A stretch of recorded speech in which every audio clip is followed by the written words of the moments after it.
Right, okay, in the last class, this is a place where we stopped, we were looking at how to evaluate stability, right? And then we were, we learned that, if I want to essentially evaluate the stability of any system in the class of systems that we are studying, so we need to look at the closed loop poles, right?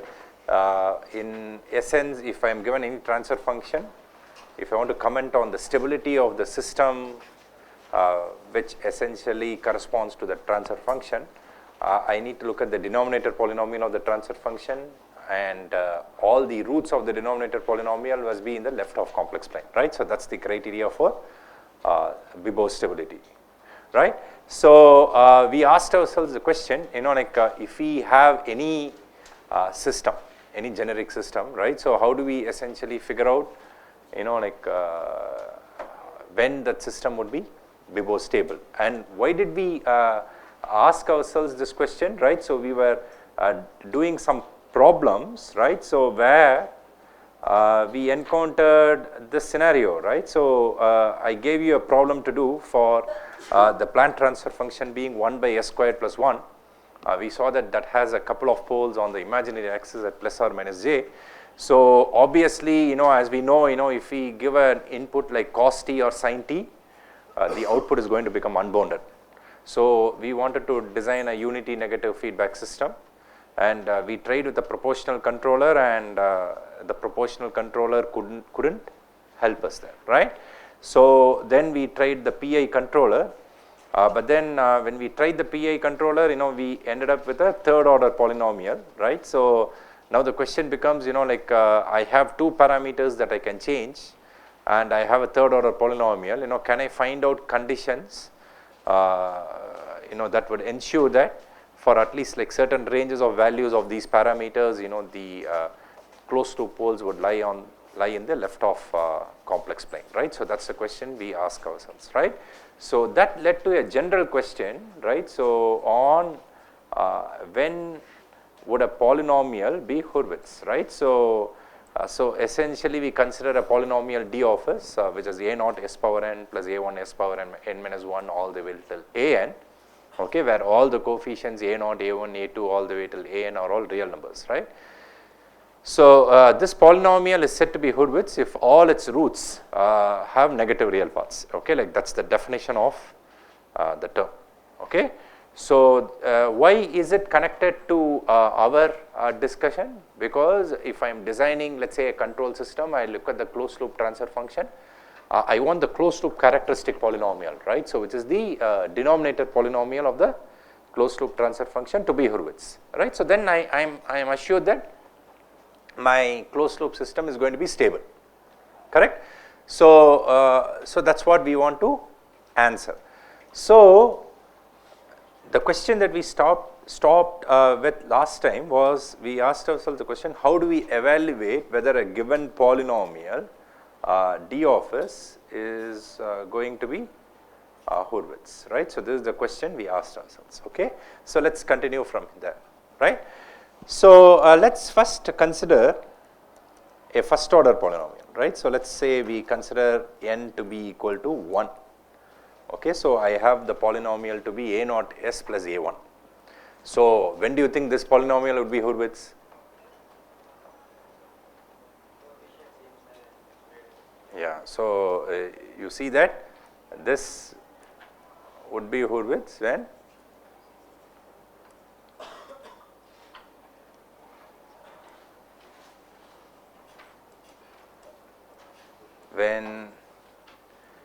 a naught is not equal to 0, a1 is not equal to 0, and both a naught and a1 have the same sign,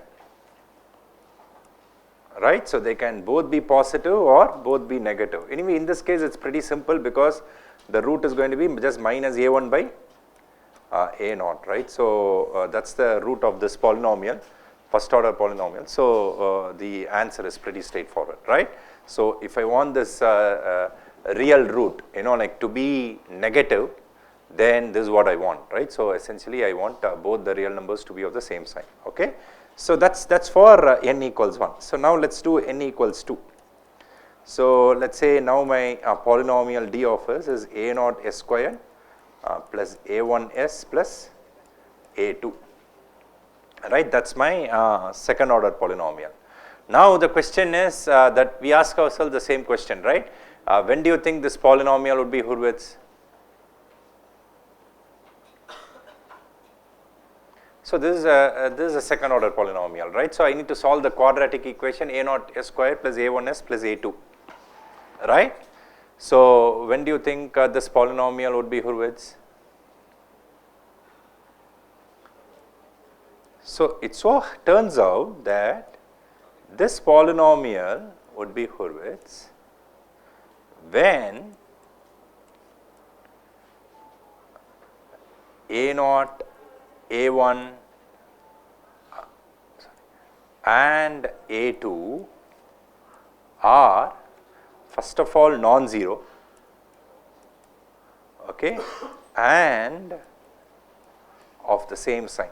Okay, once again the same criteria. Okay, so you apply it to any quadratic polynomial.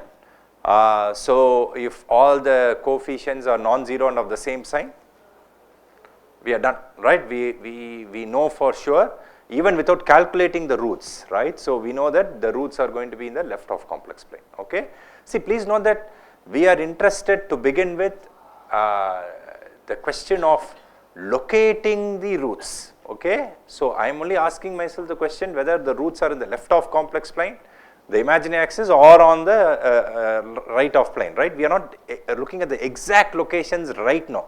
Okay, I am only looking at the half plane. Okay, whether all my roots are going to be the left of complex plane. Okay, so that's the question we are asking ourselves. Then we will come to the exact locations. Okay, that we would come later, right? So even without calculating for the roots, like if a naught, a1, a2 are non-zero and of the same sign, I am assured. So that the two roots are going to be of the same sign. Two roots are going to be in the left of complex plane. Okay, that's assured for the second order polynomial. Okay, yeah. So now what happens when we go to a higher order polynomial? Okay, that's what we are going to do. So now let's go to n equals 3. So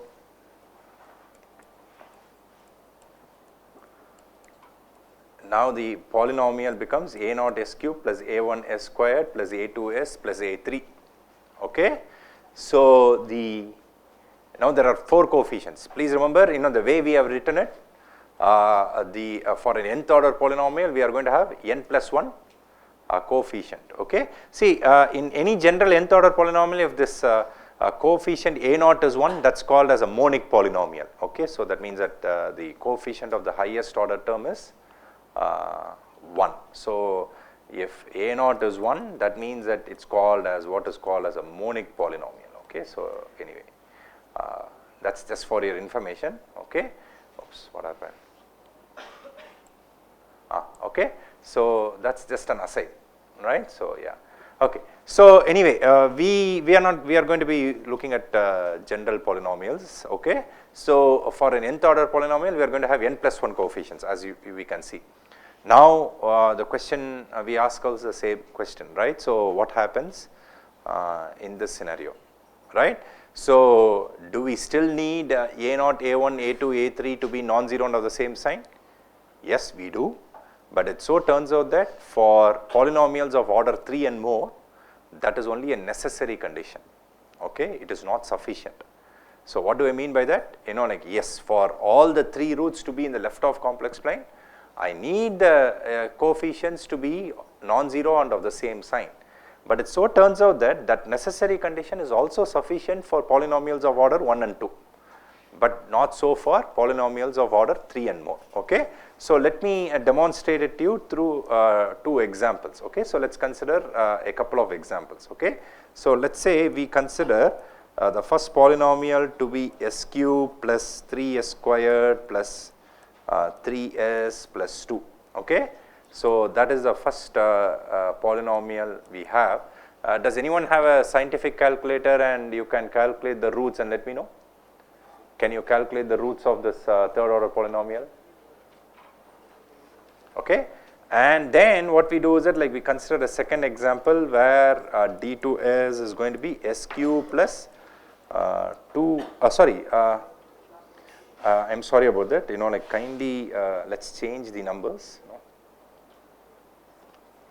And the first polynomial, it's going to be SQ plus 2S squared plus 3S plus 1, okay. In the second polynomial, the polynomial is going to be SQ plus 2S squared plus S plus 3, okay. So can you tell me what are the roots of D1 and D2?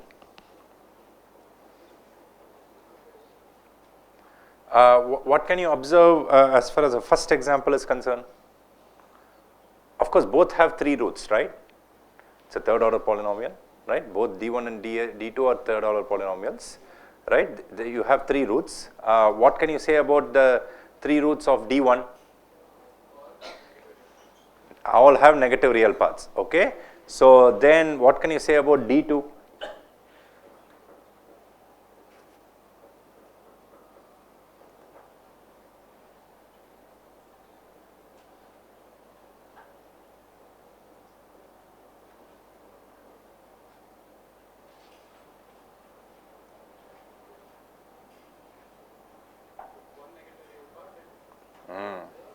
Okay.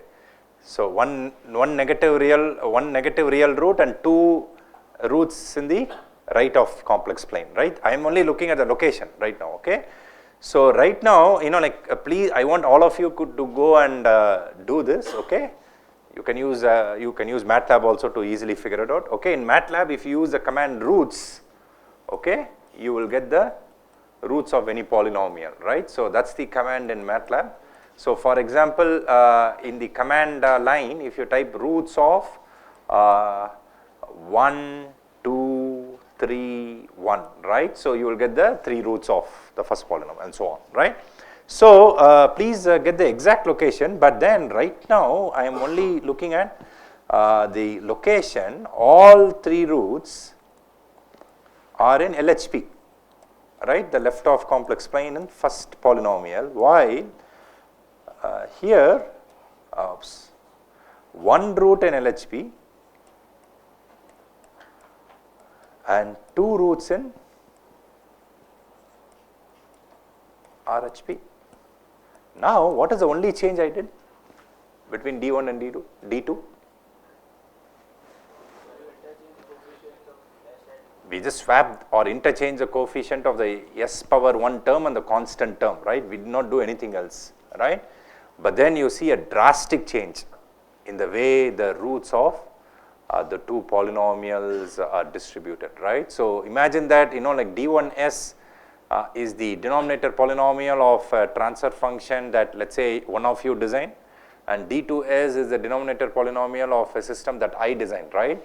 So the one that I designed would be unstable, isn't it, right? So the question is, then how do I figure out the location of roots of polynomials of order 3 and more, right? Because we immediately see that what was necessary and sufficient for polynomials till order 2 is not sufficient here, okay. So although we are not proving that, you know, like, so, but you can take it as a fact. So all in these 2 polynomials, all coefficients were non-zero, all coefficients were of the same sign, right? I am sure all of us can agree to those points, right? But still you can see that there is a difference, right? Then how do we essentially figure things out, right? So let's write down the general condition, but I hope everyone is understanding the flow of our discussion, right, where we are headed, right? So it so turns out that for polynomials of order 3 and more, a necessary condition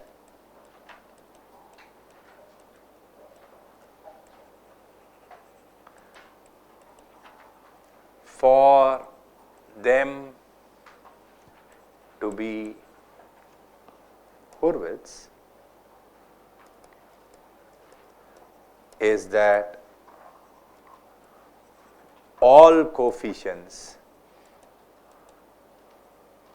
must be non-zero and of the same sign. Okay, that's a necessary and that's just a necessary condition, okay, for polynomials of order 3 and more. We can immediately see that, right? So you can see that D1 and D2 both satisfy the necessary condition, right? But that's not sufficient. Okay, so I hope this further illustrates the difference between necessary and sufficient condition, right? Suppose, let us say, like I'm just considering a simple example where let's say I have D3 of s to be s cube plus 2s squared plus 3s. Okay, what did I do? I took D1 of s, made the constant term to be 0. So does it satisfy the necessary condition? No. So what are the roots? You can immediately compute. You can take s common, and this is what you have. So although two roots will be in the left of complex plane, you have a root at the origin. Gone, right? So you see that once you violate the necessary condition, you can immediately conclude that not all roots will be in the left of complex plane. Okay, so that's the importance of necessary conditions in general, right? So if the necessary condition is not true, you can immediately stop, right? So you immediately say that the or the statement that you are starting off with or the hypothesis which you are testing is not true. Okay, but this is not sufficient, as we have seen from the above example, right? We need something more. What is that something more? Okay, that's what we are going to learn now. Okay, so what is that something more? Like for sufficiency,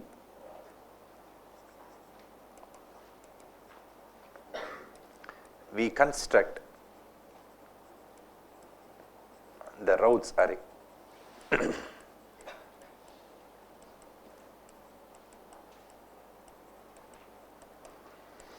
Okay, so that's what we are going to do.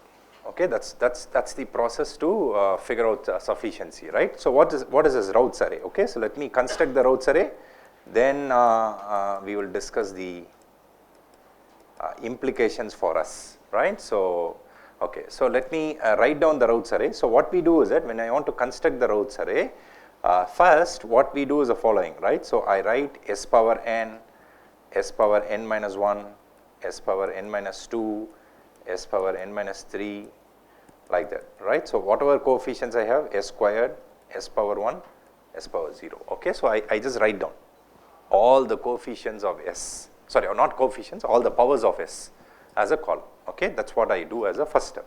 Then what I do is that I start filling in the first two rows of this array, that is the s power n and s power n minus 1 array, rows with the coefficients of the polynomial which I am given. Okay, in the same sequence. Okay, in the order of the decreasing powers. So essentially we start with a0, because please remember the polynomial which we are considering is a0 s power 1, an s power minus 1, all the way till an minus 1s and an, right? So we start with a0, which is the highest power, which is the coefficient corresponding to the highest power, s power n, right? So a0 is followed by a1, then the coefficient of s power n minus 2 is a2. I don't write it here, but then I go here and write it as a2, then a3, a4, a5, a6, a7 and so on, right? So I keep on going till I get exhausted, right? So I stop with the coefficients. Okay, so that's what we do. Okay, that's step number 1. Is it clear? Okay, so that's what we do to begin with. Then what I do is that I start calculating. Okay, so I start calculating coefficients like b1, b2, b3, c1, c2, c3, like that. Okay, and then I keep on filling in the coefficients of the Routh's array. Okay, now the question is like, how do I fill these coefficients, b1 and b1, c1s and so on, right? bi's and c's. Okay, so let's come to b1. So if I want to calculate the coefficient b1 for that matter any coefficient in any row, I consider the coefficients which are available in the two rows that are immediately above that row. Okay, in this case b1 appears in the s power n minus 2 row, right? So I consider the two rows immediately above that, okay, which are essentially s power 1 and s power n and s power n minus 1. So to find b1, what I do is that, once again, like I am not proving this, I am only stating the result to you, okay. B1 is going to be equal to A1 times A2 minus A0 A3 divided by A1. So how do we do this, right? So let me demonstrate to you. So what I do is that, like, I multiply A1 and A2 and subtract from that the product of A0 and A3 and divide by A1. Okay, so that's what we do to get B1. Okay.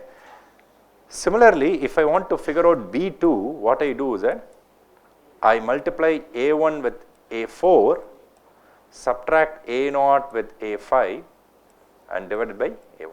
So for all entries in the S power n minus 2 row, this A0 and A1 will be common, okay, and A1 will appear in the denominator. That's standard. But then the elements with which you multiply are just one column to the right. See, for example, for B1, what did we do? We multiplied, we chose A2 and A3 for B1, right? Now for B2, what we do is that we choose A4 and A5, which is just one column shifted to the right, okay, the two rows above that, okay. So what I do is that I multiply A1 with A4, A0 with A5 and then divide by A1, okay. I continue this process till I stop in the S power n minus 2 row, okay. So that's what we do. Now we come to the S power n minus 3 row, okay. I want to calculate C1, C2 and so on, right. So if I want to calculate C1, what should I do? If I follow the same process, first I will choose the two rows which are immediately above S power n minus 3, right, which are the S power n minus 1 and S power n minus 2 row. Okay, so if I want to look at C1, what do? Same process, right? I look at the two rows above it. You can immediately, figure out the pattern, right? So it's going to be B1 times A3 minus A1 times B2 divided by B1. Then C2 is going to be what? B1 times A5 minus A1 times B3 divided by B1, right? This process continues, okay. So you continue this process until you finish constructing the Routh array, okay. So that's what we are going to do. Now once we finish this process, what do? We look at the first column of the Routh array. Okay, this is the first column, and the sufficiency condition is that there should not be any sign changes in the first column of the Routh array, okay. That is when the polynomial would be Hurwitz, okay. So let me write down what I just stated. So the sufficiency or the sufficient condition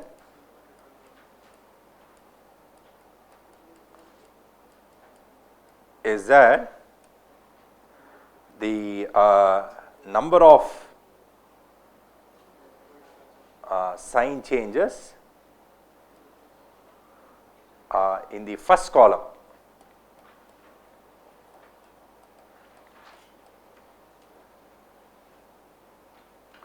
of the Routh array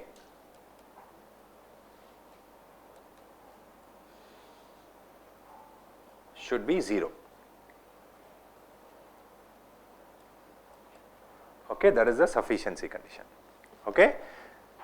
So, so please note that for any general polynomial of order n with real coefficients, right? So the necessary condition is that all the coefficient must be non-zero and of the same sign. The sufficient condition is that the first column of the Routh array, once you construct it, should not have any sign changes, okay. And it so happens that for polynomials of order 1 and 2, the necessary condition is also sufficient, okay. We will shortly see that, right. So, but for polynomials of order 3 and more, we should check the Routh array, right. So let's now apply the Routh array to the two polynomials, okay. But before we go there, note Suppose if there is a sign change, right, what do we interpret from that? Okay, so what do I mean by a sign change? Let's say you start off with all positive numbers in the first column, suddenly you have a negative number, right? That's one sign change. Then from the negative number you have another positive number, that's second sign change, right? So like that. Suppose if we have a sign change, like what do we interpret from that, right? So that's a question we need to ask ourselves, right? So note the number of sign changes in the first column of the Routh's array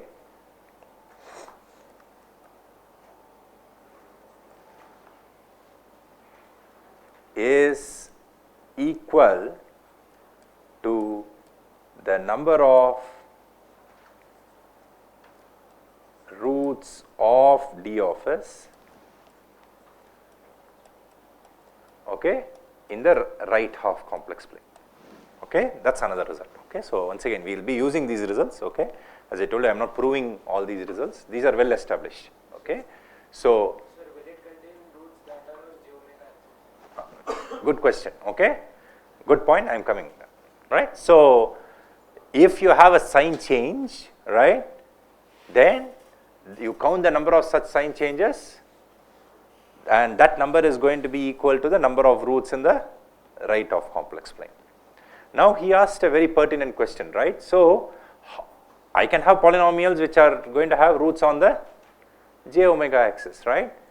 How are they going to be reflected in this Routh's array, right?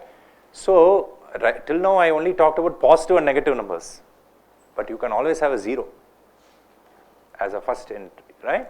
So if you have a 0, then we need to follow a different process, and that may imply, right, roots on the imaginary axis. Okay, we are going to test those scenarios. Okay, I'm going to come to your question maybe tomorrow. Okay, so today we will look at these examples, and then like we'll go and complete the controller example that we started off with in the last class, right? So then we'll come to some special cases tomorrow, right, as to what happens if we encounter a 0 in the first term, column, right? Then our calculation stops, right? Because see, for example, let's say B1 is 0. Let us say I do calculations and B1 is 0, then I cannot calculate C1 and C2, right? Why not? What will happen if B1 is 0, C1 and C2, they do not exist, right? So essentially, because I have B1 in the denominator, right? So when I want to calculate C1 and C2, right? So I cannot continue the process, right? Then what do we do, right? That's something which we will look at tomorrow, right? Okay. This is the Routh's array. So this is the Routh's criteria. So this criteria is what is called as the Routh's criteria. Okay. So these two conditions, okay, of the necessary and sufficient condition. Okay, that's essentially what is called as the Routh's criteria. Okay. So we will anyway come back to our dynamic systems and what to say, essentially define carefully, write down what is called as Routh stability criteria, okay? But this is the Routh's criteria, right? So you have two conditions, necessary and sufficient.